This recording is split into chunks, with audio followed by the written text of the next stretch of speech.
Hello teachers, welcome to our presentation today. And our topic today is implicature in advertisement. And our group have 5 members: Trường Phước, Duy Thông, Thùy Dung, Diễm Phượng, and Tiến Đạt. The content of our presentation have 3 parts. The first part is introduction, the second is the content, and the last part is conclusion. I am Duy Thông and I will in charge of the first part, the introduction. In the introductions, I will talk about the definition.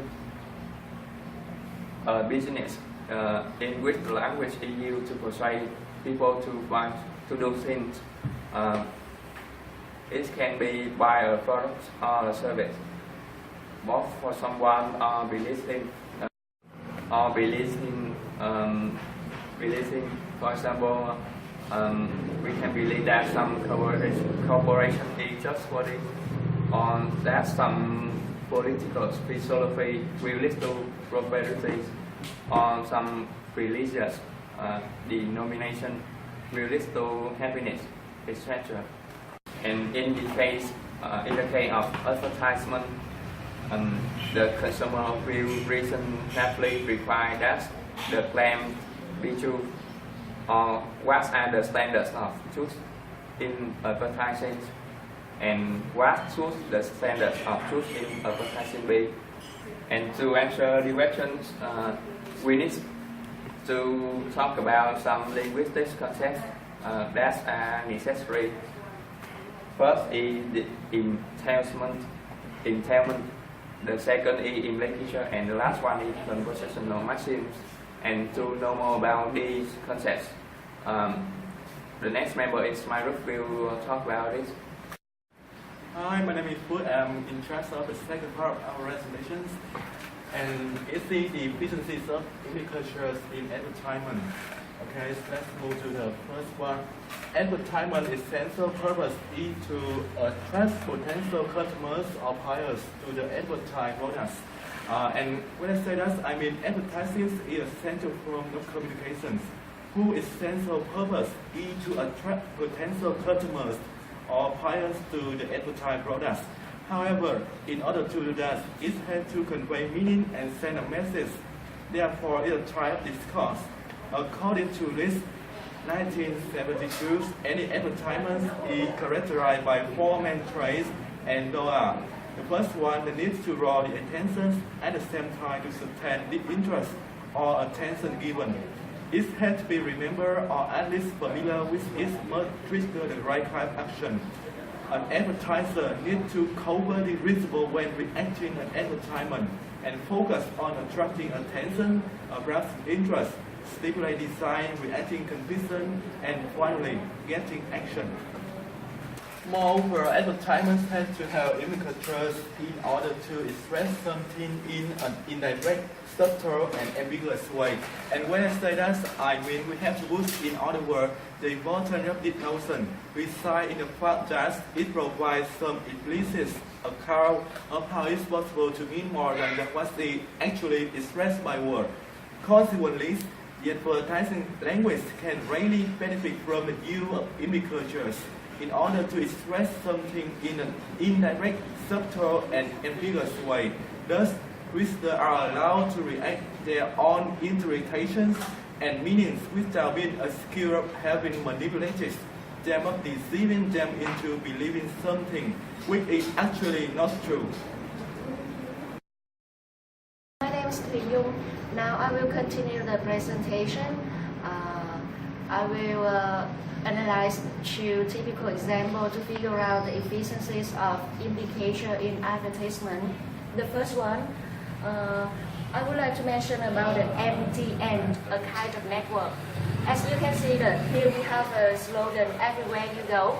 Looking at the billboard here, it is clear that the writer violates the maxim of quality, which requires him to write only what he believes to be true and have evidence for whatever he writes. The statement, everywhere you go, asserts to the writer insinuates How true is it that everywhere you go, you will find this network? And take Nigeria for example. Do we find MTN in every corner and county? What evidence had the writer that the network is everywhere? Has he traveled to all places? In fact, everywhere could mean that all places across the globe, which is within. The maximum of quantities is also violated. The information is less than what is required or necessary for the moment. The adverb everywhere is indefinite. What about places where MTN is not available? The writer has employed brevity at the expense of clarity, which has adversely affected the communication or message intended. Moreover, there is a violation of maxim or maxim of manner. The adverb is to some extent obscure. Is the writer saying MTN goes everywhere, or does everywhere people go, they will find MTN? The message is not perspicuous or intelligible in the sense of conveying the intended illocutionary goal to the addressees. However, in spite of the massive this slogan always promote the customer about the.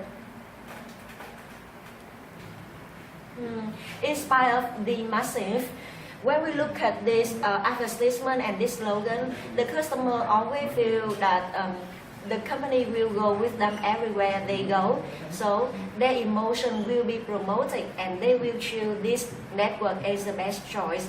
That is the efficiency of this slogan is as also the implications.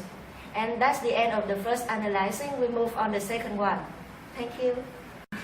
Hello, I'm Phụ, and I will continue with the example 2. It's very familiar with you, the almost, and the slogan is the road to success is full of stand. And this slogan found 3 maxims. The first is manner, the second is quantity, and the third one is quality. First and foremost, the maxim of manner is not observed in this slogan. This is evident in the statement, the road to success is full of stands. Does it mean that almost is the road to success and that it is full of stands? Or what? What is the relationship between almost and road and even success? The statement is figuratively used, which is a violation of the maxim under consideration. Success could be used in diverse fields like academics, sports, politics, religion, etc. Stand is relative as there are some stands that are not visible. For instance, an individual behaving hypocritical. And the second one, we can argue too that the maximum of quantity is violated. The writer says the road to success is full of stands, but he has not told us what almost does or will do at the stand. It is clear that he wants to achieve brevity, but he leaves out what we may refer to as the most vital information. And the third one, the slogan also flaunts the maximum of quality. If the writer's claim is that the road to success is full of stands and that only almost can wash the stands up, what evidence does he have for making such a claim if almost does it? Why do people use bleach and other stain removers even when they have almost at their disposal? In conclusion, a customer can refer from the slogan that almost will support them on the road to success that's the end of the analyzing example. Now we move to the final. I am think that I might inject the final part, the conclusion. From the analysis of the billboards based on Reed's maxim of correlative principles, it is observed that the strength of correlative principle lies in the distinction between the sink and the utterance and its fault. The illocutionary force of an utterance cannot be accounted for absolutely semantic rules, but in the totality of real sense, value, and presupposition of the speaker and the hearer. It is deducible that adverse billboards tend to violate the Winsian maxims. In trying to observe the maxim, they violate another. As so earlier, the attempting to give information up to required measure the billboard may be violating the maxim of quality. The constitute of pitfall to the correlative principle, because if the observance of the traffic rules will lead to the violation of others, how often shall we experience accidents in our highways? This is the end of our presentation. Thank you for watching.